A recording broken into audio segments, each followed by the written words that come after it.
Hello again, welcome to another episode of Azania in Therapy. I'm your host, Tlaka. Today, my guest is a fiduciary practitioner. Mr. Clive Roberts will be talking to us about some very important topics we wish we knew before the time we wanted the information. How are you, sir? I'm well. How are you, Tom? I'm good. I'm happy that you are here, that we are going to discuss, some very, very important and sensitive topics. Maybe let's break it down. What is a fiduciary practitioner? So fiduciary basically means that you are in charge of other people's matters. It could be in corporate, it could be in a form of trusts on behalf of the beneficiaries. In this case, I mostly practice in estate administration. So on behalf of the deceased, we step in as executors to manage the affairs of the deceased as per the deceased's wishes through a will. In a corporate setting, it might be in a form of sitting on a board of directors on behalf of the shareholders in the best interest of the company and so on. On a trust, it could be being a trustee on behalf of the trust to make sure that the objectives of the trust are seen through.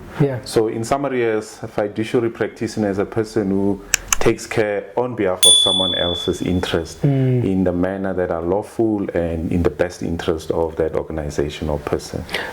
Wonderful. And then is that person alive or is that person deceased? Because you mentioned estates and you mentioned corporate. So could you be practicing for somebody who's alive? Like if I had a stake in a business, correct, and so you could be on a board on my behalf, ensuring that things are done lawfully.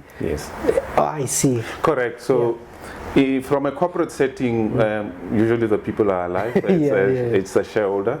So the shareholder appoints the board of directors. And the purpose of a board is to steer the board in a meaningful direction that would allow that the business would prosper and to prosper as well the planet as well as the people that they do business in the location that they do business. They call it the triple bottom line: people, planet, and profit. Right.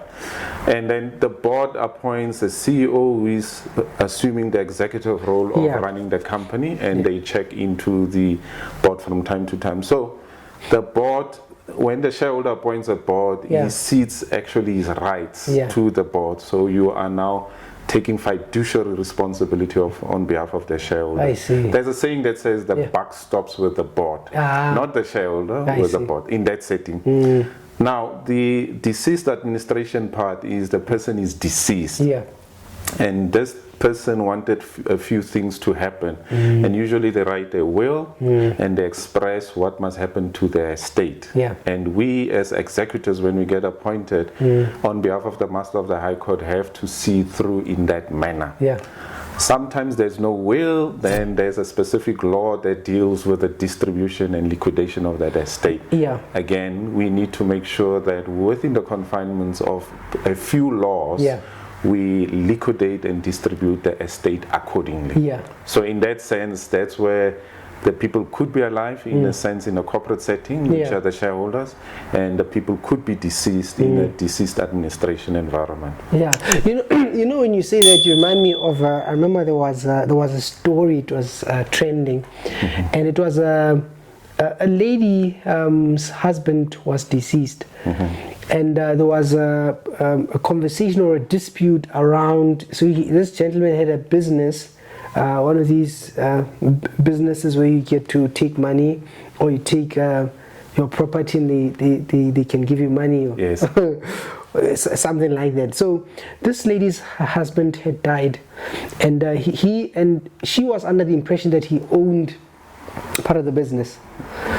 And so when he died, she thought she would get involved in the business, but her husband had a partner. And then so after he died, the lady now goes to the business and says, "Oh, my husband had a stake in this, so what do we do now?" And the partner said, "There was nothing like that. I own the business, your husband owed me money," or something like that. So it was a big thing. Now she was in trouble, she was depressed. I think of that story because many people find themselves in trouble after somebody has died, you're emotional, you are dealing with funerals here, but then there are these monies, Sure. What in your experience, what do you wish people knew, like, as far as say maybe estates were concerned? Maybe we'll talk about the business a bit later, but as far as estates are concerned, what do you notice that people actually miss? Yes, it's very common what you're mentioning. Yeah. So I'm going to answer it in two parts. Yeah. The first part is the importance of having a will at least in place. Yeah. Let's assume that two people are married in whatever marriage regime. Yeah. And it is, even though you are alive, it is well advisable to have a will in place and to have an executor appointed by the will at that point in time. So when the executor has been appointed, it's our role to at least once a year engage you and say, hey, I looked at your estate. Your estate is not liquid, meaning your debt or your liabilities are more than your assets. So it's not liquid. So here's what you can do. You can increase your life cover and so on and make it liquid. And get an update to say, is there a new child born, so that we can factor for the child and maybe tweak the will, or you've got a new Ferrari, let's see how it impacts the estate. That's one part. Yeah. The second part would be, under the same vein, we can then say, if you have interest in a company, I need to know so that I can update your liquidation and distribution account. Then, from a company perspective, I can still come in and advise and say, do you have a memorandum of incorporation that reflects you as part of either, well, the MOI actually reflects you as a director. Yeah. You could be a director and not a shareholder, and that's the biggest problem. Yeah. People register companies, CIPC gives you 1,000 shares, and you're a director. They think you are the owner of the director. Yeah. What should happen is that the board of directors needs to pass a resolution to apportion shares. So the shares remain within the company. They are called treasury shares until the board apportions them to the shareholders. Then you issue a share certificate. Now, as a appointed executor, I will take the share certificate and file them, and then note them in the liquidation and distribution account for you whilst you're still alive, and then it will give me an idea of your asset value and your stake, your ownership in other businesses and so on. So here's the advice, especially when you're married in any marriage regime. Be honest with your partner, your husband and wife, and if you are appointed as a shareholder, get the share certificate. That's the only proof that you're a shareholder, the share certificate. And make sure that it gets updated with the executor on the L&D, and then the affairs of the company. Once someone is deceased, we can then see what's the share value there.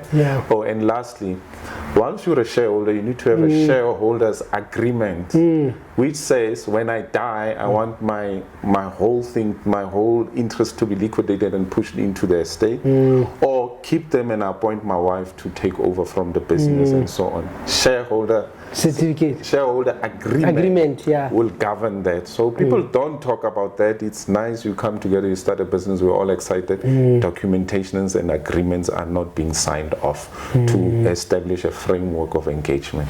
Yeah, but I mean, where do people learn about that? Because just now, here am I, wanting to start my little business. I run to CIPC, then there am I, PTY, I'm just registering there. People are meeting me, telling me, let's register, shop company. Yes.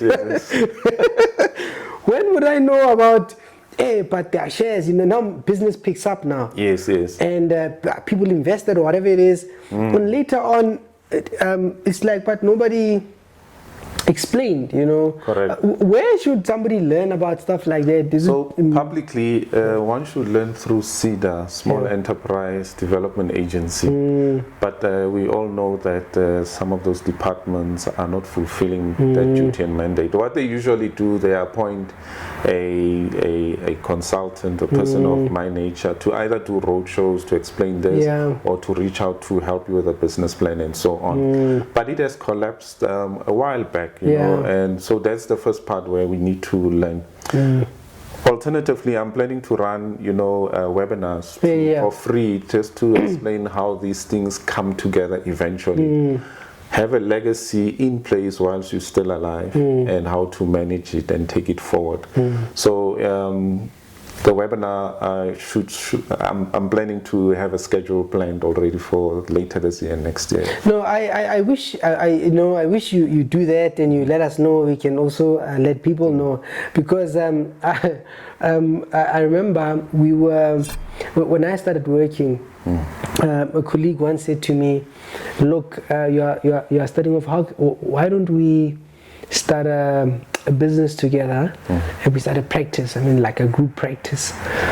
And when we start a group practice, and then this will help us. You'll be able to go and leave, and it was just build this thing together. But from school, I just no, I'm going to do my own thing, But in hindsight, I think what I didn't understand is, in terms of business and how boards work, right? And I think a lot of people, you get young professionals who study, and especially maybe in law, maybe it's better because they would have come across that information. Yes. But your accountants, your doctors, and I find that people struggle to set up companies and practices, probably because there's a lack of information around boards and shareholders, and and so when you do that, I just wish you let us know so we can tell people, or even maybe if you were to advise people, how does because typically you start a company by yourself. Yes. When would that structure, when you make your first million, or when would you start considering boards and all that? So, look, you can start a PTY and be the sole director. Yes, which is typically the case, yeah. And you're alone, so you can pass resolutions, and some sections of the Companies Act does not require you to do what a full board would do because you're alone. So they kind of waive certain sections where you have to provide notice for meetings to other board members. Yes. Those things they waive because you're the sole director. All right. So when do you start having agreements in place? The simple answer is that if someone buys into your business or acquire interest in your business, it's advisable to already have a amended memorandum of incorporation, which is consistent to the shareholder agreement. Shareholder agreement would put in place responsibilities from both you and them in relations to the memorandum of incorporation, which is the MOI. And there you can talk about apportioning shares, agree on a formula how the shares will be valued, how will they be distributed, in case of someone is deceased and so on, what do you do with the shares?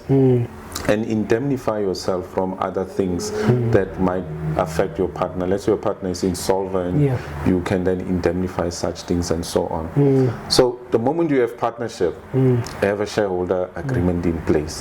However, people I don't think they know. When you apply at CIPC for a company, the company gets by default 1,000 shares. You have the option to choose more. Nobody tells you that. You don't know. Let me tell you why. Let's say you've got 1,000 shares by default. You issue them, all of them, to the owner. The company is zero at the beginning. 10 years from now, it's 10 million rands worth in terms of the asset base or the value of the company. Roughly translated, 10 million, 1,000 shares, one share, you can determine how much that value is roughly. Now you need someone to buy into your business. That value needs to, that person, let's say, buy 50%, the corresponding value should be to the corresponding shares that they buy in money. If it doesn't buy it in money, you are donating to that person. And you, the person who donates, have to pay donation tax of 20% above 100,000. So people must be aware of that, document things well, and issue shares accordingly with value, with money and so on. So yes, people, and the second thing is, you can apply for more shares. At CIPC, when you go into the system, you can increase your shares. You can click, I want 1 million shares. Why would I advise that? The business might grow and you might apportion maybe 50-60% to you as the shareholder. That's 40% in the treasury shares of the company. Now you can meet Thabang tomorrow who can contribute towards your business, and you can apportion maybe 20,000 shares or whatever amount of shares and still leave for future investments. If you don't do that and you want to increase the shares, it means the value of the company at that time and the shares that you that you are seeking to acquire, you will have to then financially pay for the value of that share and so on. So I suggest that people, when they start off with 100,000 shares if you have intention of getting investors on board later for equity. No, that sounds wonderful, because it sounds like the earlier the better. Correct. Yeah, because once now the business has gained a lot, it will be difficult for you to either afford it or to donate. Correct. It will be very painful emotionally. Now, okay, that's business, right? Part of what why I was keen to talk to you is that I work a lot with grief.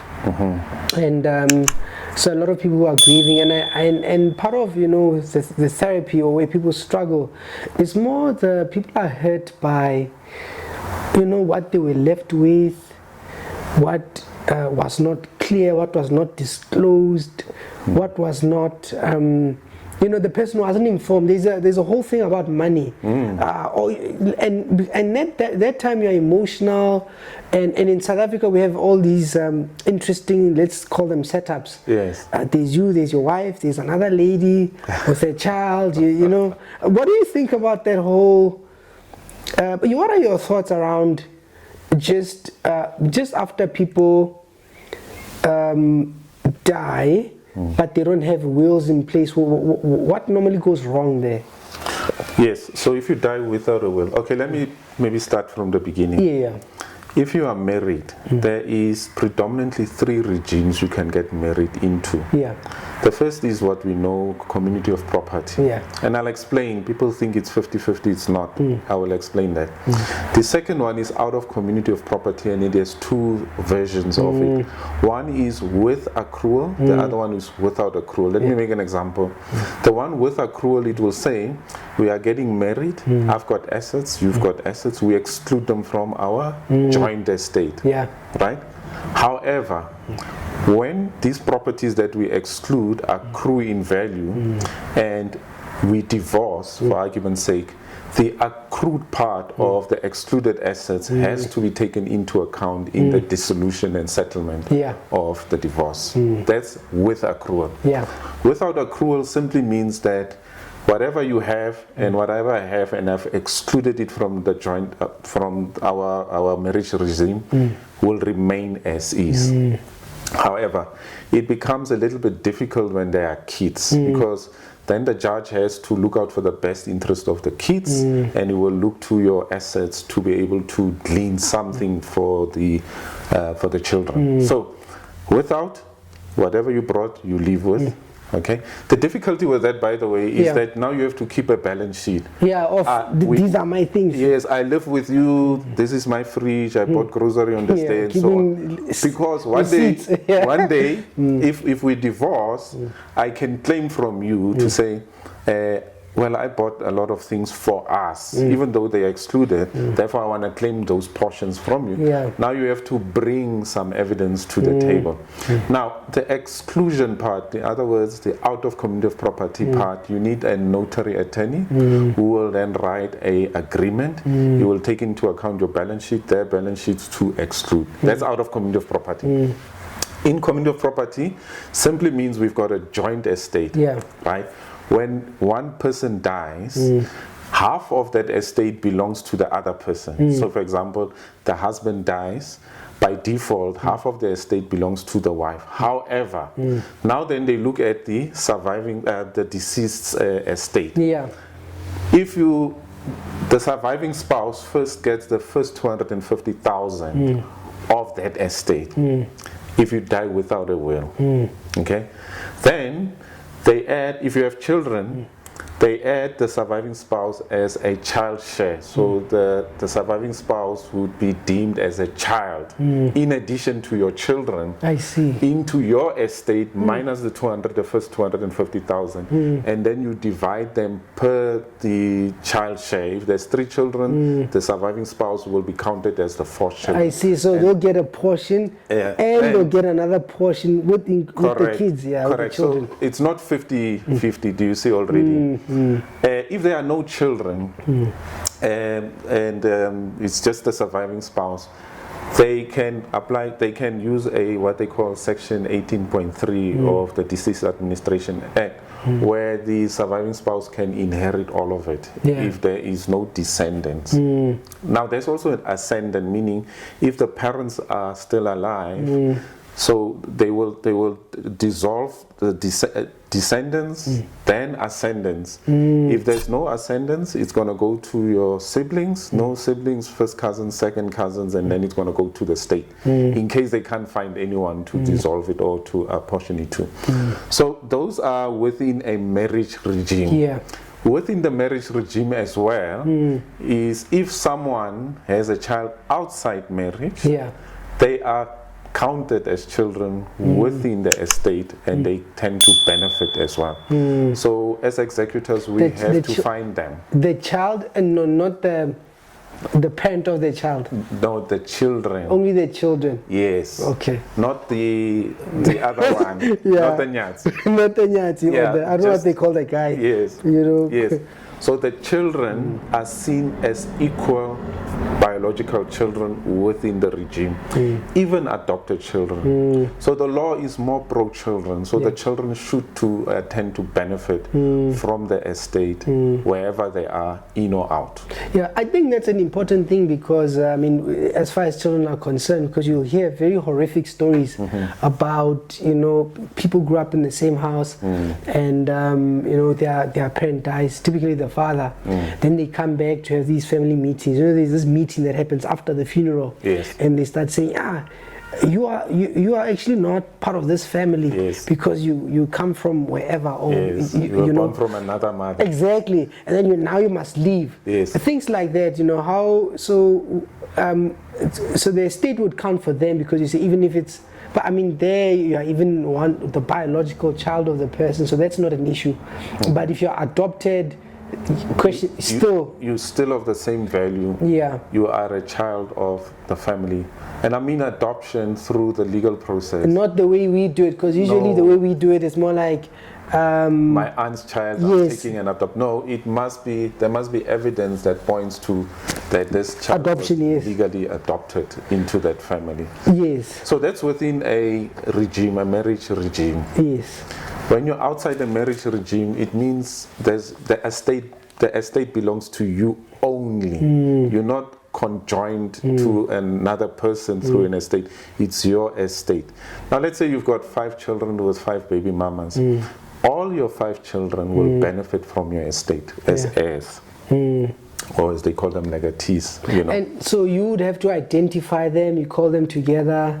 Correct. And who do you deal with? The children themselves or the moms? Because I find people fight about that. So how do you? So it's very clear. If it's minor children, whoever is the custodian or the guardian of the children, we deal with them.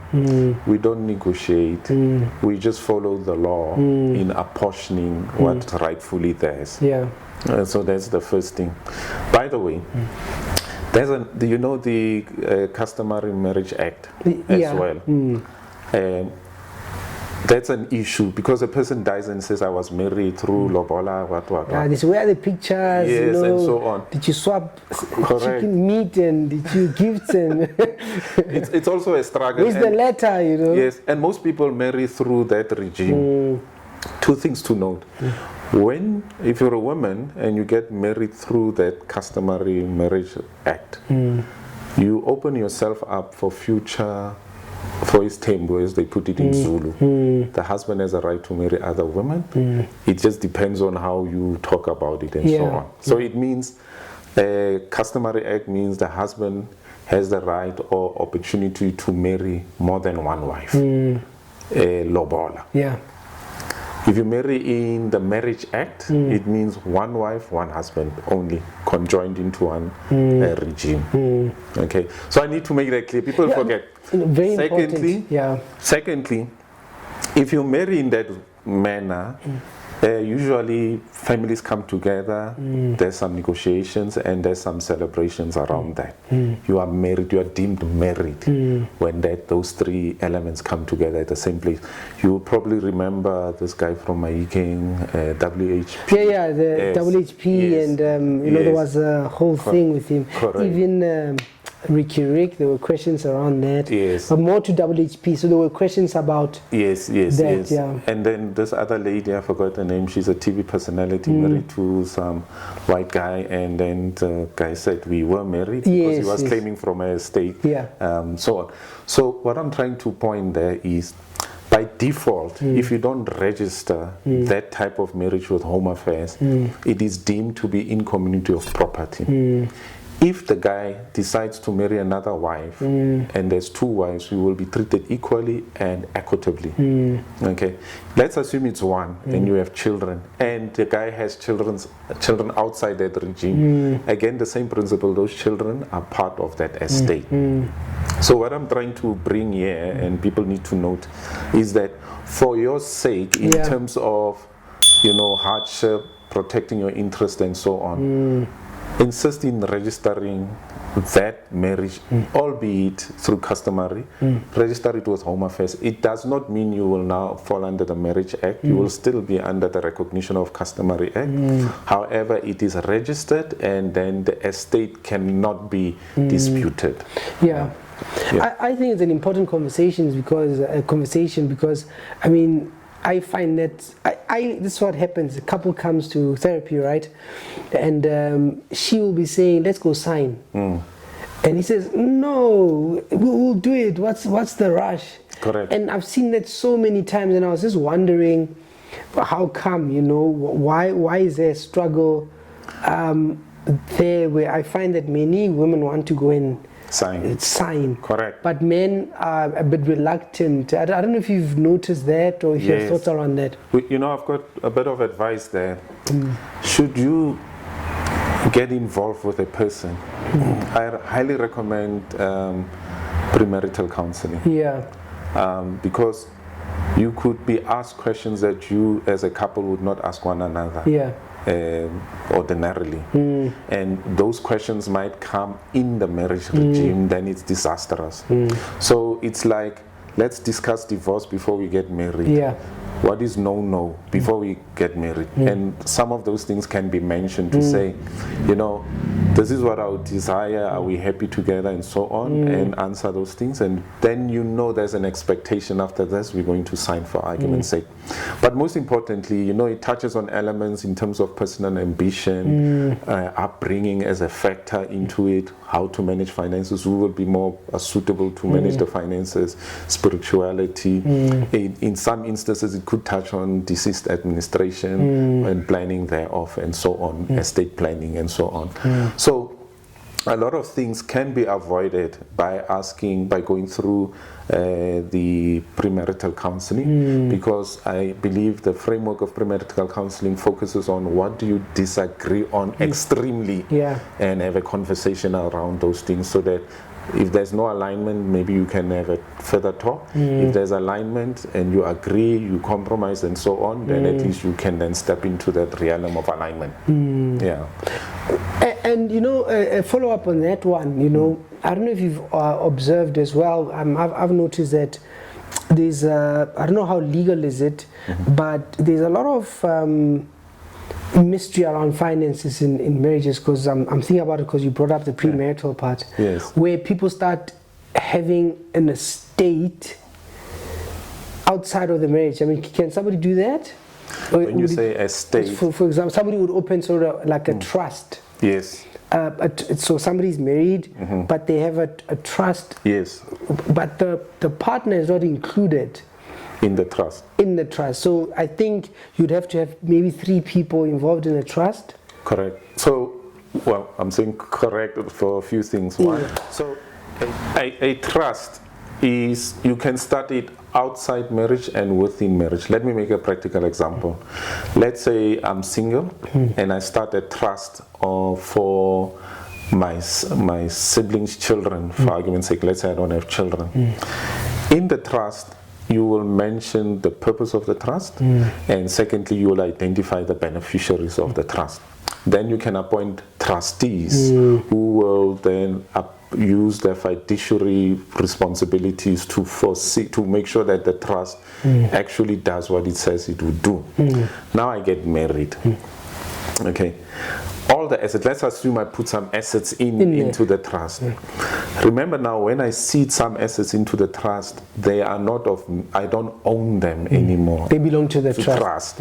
So when I enter the marriage regime or the joint estate, those things cannot count in the joint estate because I don't have them as ownership. I have zero, but they are there.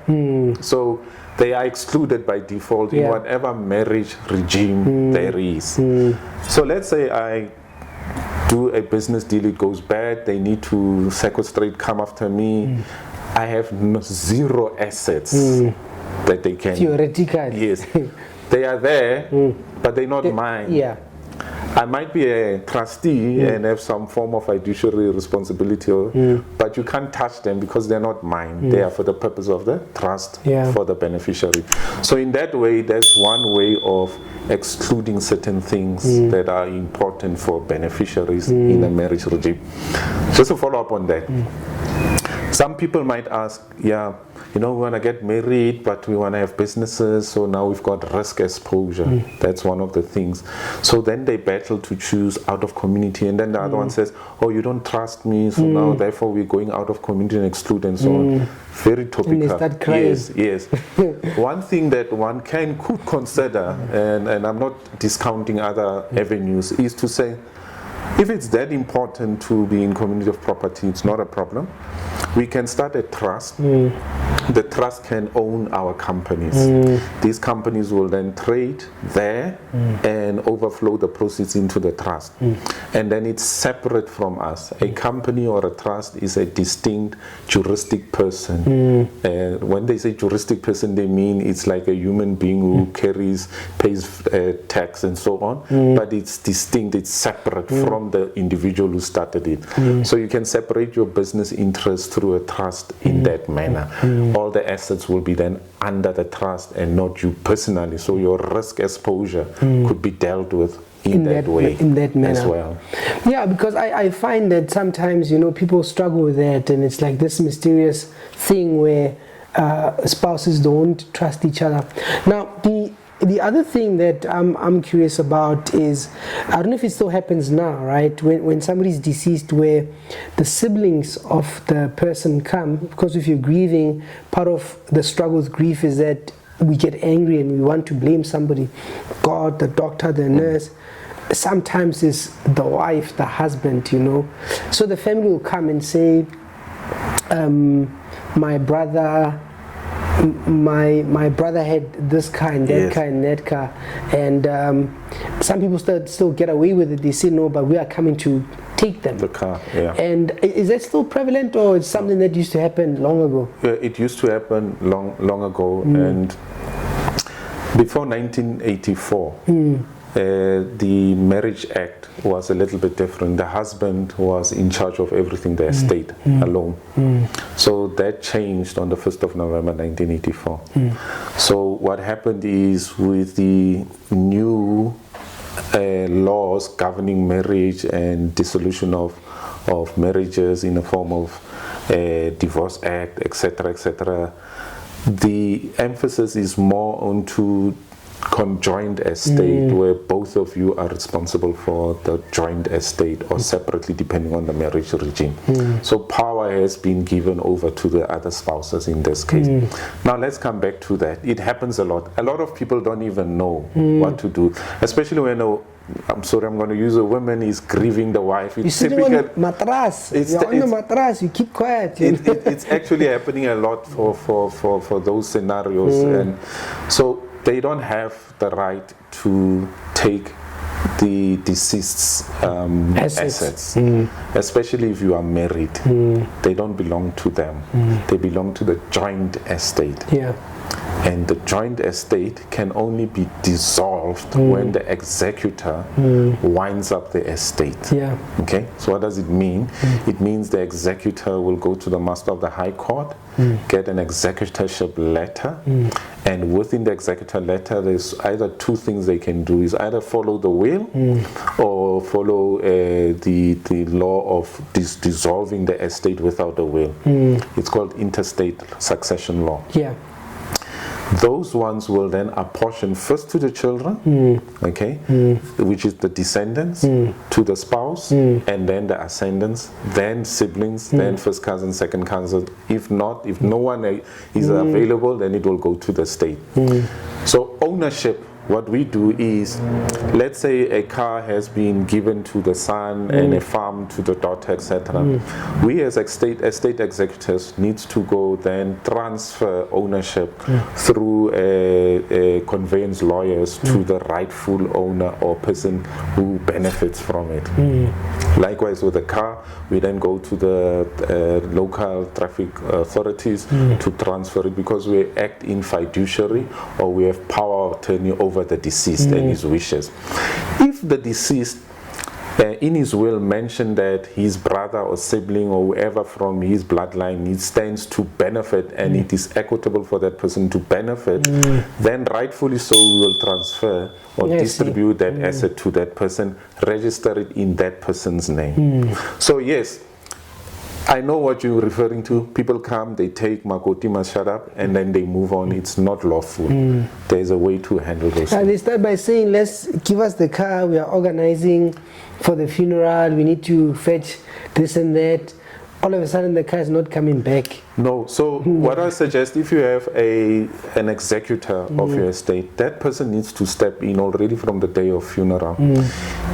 Again, some people have wills with banks, and I want to make it clear, there's nothing wrong with having wills to the bank. So if you're deceased, the bank will appoint a executor on their behalf to deal with it. So this guy or this person, because maybe there's a lot of wills and deceased estates that he needs to wind up, it will be, I'm saying it very respectfully, might want to finish that one so that they get to the other one. However, if you appoint a executor beforehand, we can then start building rapport with the family beforehand. When someone is deceased, at that time I should know everybody in the family, and then I can assist with the funeral and just relieving the grief of the people who are grieving by taking part in all the things that needs to happen in the house. If someone, an uncle, comes and take the car, as a fiduciary person, as a person as power of attorney over the estate, I can call the cops to go fetch it and retrieve that vehicle. It's not his. So that's what an executor can do. Yeah. Maybe let's take it from there. Say here you are, you get a call, that dreaded call. They tell you that your spouse has been involved in an accident, or they were sick, but now they died. So in terms of when you want things to go well, in terms of how things should be administered, what should happen after that? I mean, you start calling the mortuary, and should now another call, you call your fiduciary practitioner. So maybe let's take the story from there. What would make the process smooth? I would imagine that if you have lost a loved one in the family, I mean, you're probably in a state. Correct. Again, if we as the executors who are appointed beforehand have a wonderful relationship and rapport with the family, we probably would come up top of mind at that point in time. Well, let's say it's not happened, you are busy, arranging funerals, claiming your insurance and so on. At some point, maybe you need to reach out to your executor. Okay. Usually people do that after the funeral, because now there's money that's needed. The children needs, school fees and so on. And that's where executors come in very, very, very if they are early in the process, they can go apply for guardian fund because the process is long sometimes. Yeah. We can go to the Master of the High Court, apply for guardian fund so that we can pay school fees and get the kids going for the time being. That's if you have an executor beforehand. So I think maybe we give you space to do what you need to do and feel comfortable, then call the executor thereafter. First thing an executor should do is call a family meeting and, you know, comfort. If there's excessive grief, maybe bring in someone who can talk to them, like you, for example. Then the estate pays usually for those things, so we can bring someone who can help them with grief and trauma and so on, and you can monitor that, because we are not jack of all trades. There's people who are really trained in those type of things. That's one. Okay. Make sure that the family is okay, generally speaking, from a mental health point of view. School fees for the kids and so on, we can sort out. Then point out a roadmap of what's going to happen next. That would include reading of the will to the family. There could be some storming at that event if the deceased kind of favored certain people more than the other ones.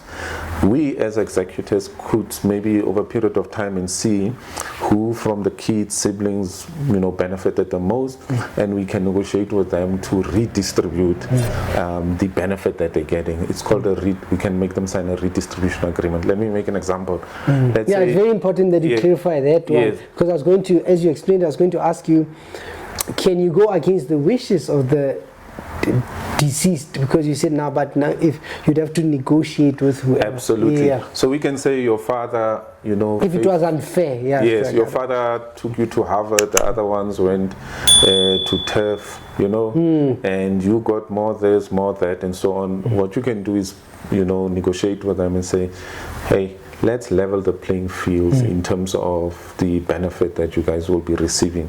And hopefully that person agrees, or whoever agrees, and then we as executor then draft a redistribution agreement. It's lawful. Then we can then apportion equally amongst the surviving heirs of the estate. That's possible.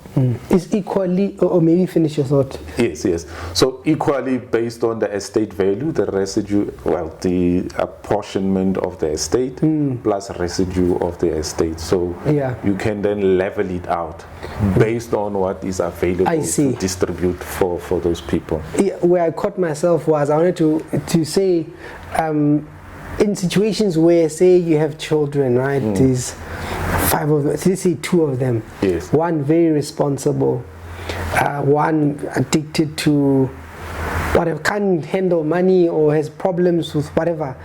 And sometimes families would say, wow, let's give this one money, instruct this one to take care of this one. What do you think about things like that? Or do you think when you have children, it doesn't matter where they are, equally would be better?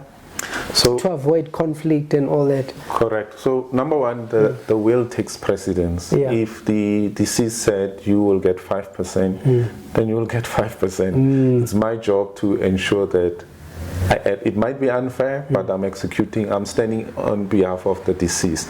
So the law can't come in and say no, you can't. No. But what if you excluded somebody? It's a testament. It's your last wishes. Do you see what I'm saying? But could you exclude somebody from receiving one of your children? From, if you have a will? Yeah. Let me think. You know, people they cut out their children. Yes. I think you can if it's a will, but if it's through interstate succession, you cannot. You cannot. Okay. You can. So, for example, So for example, let's say one of the kids attempts to murder you, and it falls out of favor, and you exclude them without them knowing. You can. You can exclude certain individuals. Okay, so the law wouldn't come in at some point and say, no, but this is your child. No. You cannot do that. Again, the last will and testament overrides. It actually outlines your wishes. Your wishes. You see. No, that's an important clarification. The other one is in wrapping up the estate, I suppose also wrapping up the conversation, is how come how long is it supposed to take And the executor, how much are they supposed to take? Because I know some very terrible stories of some shady attorneys, yes, who do shady things when people are grieving. They take their houses and things like that. Unfortunately, that's a problem, I must acknowledge. So the process is as follows, and then we can determine how long it must take. Yeah. One, the executor takes over the estate. Yeah. How do you do that? The Master of the High Court issues an executor letter. It gives you power of attorney. Two, very important, you then have to apply to the Government Gazette and 2 local newspapers at least to say Thabang is deceased. Is there anyone who Thabang owes? Come forward now. Give them a certain amount of time to do so. Develop the liquidation and distribution account. What that means is that there's monies that you need to receive either from your pensions, your life cover, etc., etc., even shares from other companies. They go in a pot. Yes. So this pot is called a deceased bank account, which must be approved by the Master of the High Court. So all of this interaction we need to check in with the Master of the High Court. So you put money in that independent bank account, then people make claims against the estate. So where it wastes time most of the time is that we have to hunt for this. Yes. We have to ask the banks, you know, is Thabang having any money with you? Because the family doesn't know. Number 2, now there's 13 million all of a sudden in the bank account because you engage the family. This is where I am. Then they see, hey, there's something there. Then they now start disputing the beneficiaries. Yeah. Then it becomes hectic. It could become court proceedings and so on. Then we have to litigate. Again, my role is to defend the estate lawfully. So I will get an attorney to defend any litigation against the estate. You know, there might be some people saying that, yeah, this man actually married me in secret or whatever. Things come up. Yeah. We get an attorney to defend the estate against litigation. Let's assume that it's over. Then I can now go to the Master of the High Court and then get the authorization to distribute. So the income, assets and so on have been registered. I need to pay existing bonds and so on, and I pay off. Then the residue that's left, I then distribute according to the will or Interstate Succession Act and so on. And then what it means when I distribute is to register these assets in those beneficiaries' names and so on. Thereafter, and this is what I need to tell your viewers, is that in all of that, what I've said, however long it is, you pay 0. Yeah. Your estate pays. At the end, when we wind up the estate, we are entitled as executors to a small percentage of the total gross estate. Does that percentage change? It's gazetted in So if somebody has 1 million versus 100 million, it will just be a percent of that? Yes. Okay. However, ethically, if you take that percentage on a big estate, it could be a lot of money.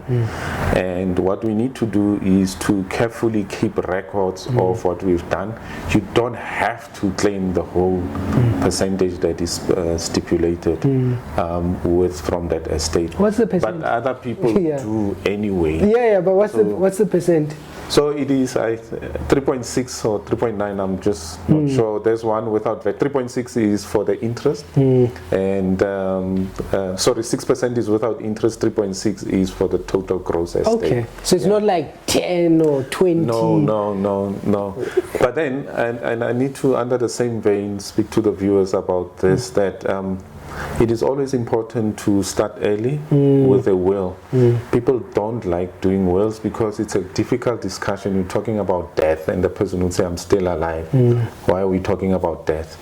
This is just to plan your legacy for your family so that once you pass on, we can bring some comfort to them through what you have planned for them. Lastly is, I need to tell the viewers as well, it's very important. When the deceased lives and dies, that closing chapter, that death, that's the point where it becomes deceased estate. What we do is we first have to look at when he was still alive, was his tax matters in order? Because we wrote them into the estate. In the estate, you've got an abatement of around 3.4 million rands. So what do I mean? If you have a car of half a million, a house of 3 million, and then you've got, what do you call it? Your insurance that pays out. Forgot the name now. Life cover, and pension and so on. If I club them together, whether physical or monetary, and your estate is 5 million. That is your gross estate. Then we minus the abatement from the 5 million. Then you are left with a number. On that number, we multiply 20% for deceased duty to SARS. So you pay SARS for the person up until death on his affairs, and then in the estate duty, you are also going to pay tax. But why does SARS do that?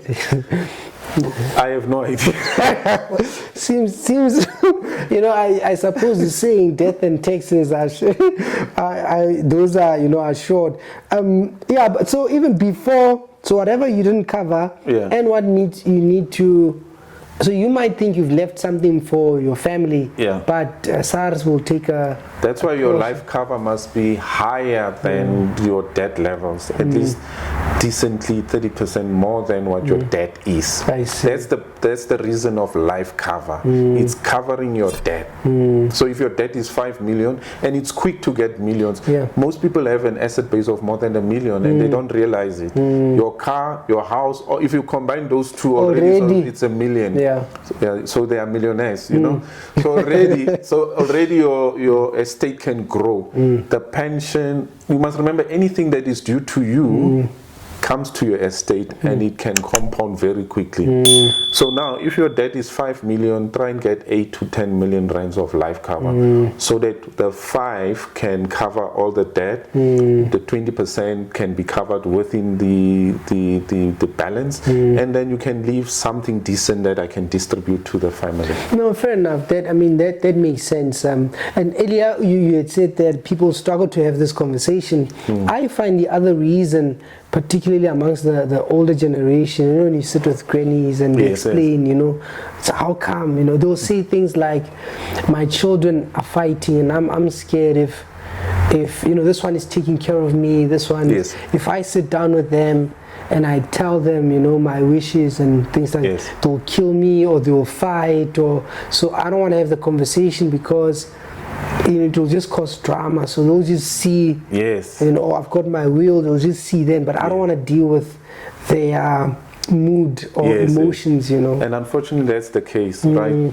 So in that case, the person of interest could just talk to the prospective executor, because we draft wills as well as executors. So that you can have a kind of a private conversation on that.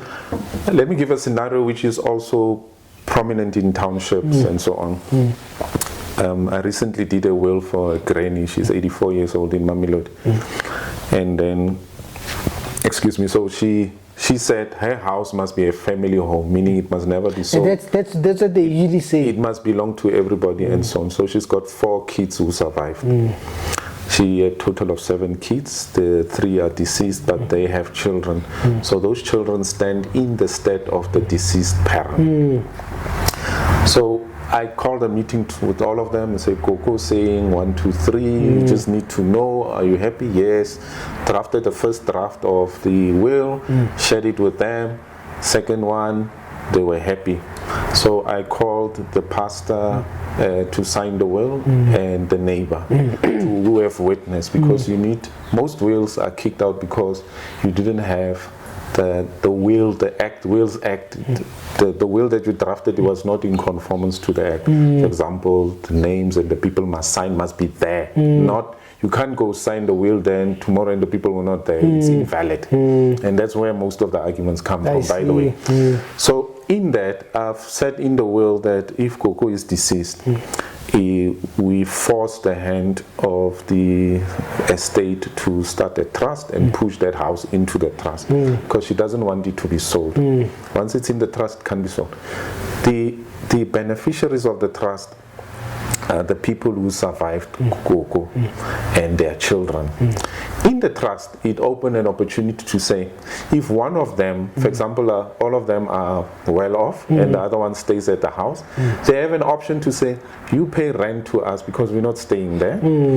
And they can waiver that if they want to, but they are welcome to stay there, all of them. But now we need to develop rules in the trust once it happens that, look, to occupy the house, this is what's going to happen and so on. If they argue, for argument's sake, we can then say, all right, let no one stay at the house, we rent it out and the proceeds comes to us in the proportions indicated. So there's one way of seeing and to avert fighting and so on. And I've involved the pastor, I've involved neighbors and so on. So when that fateful day comes, at least I've discussed it with the neighbors and so on.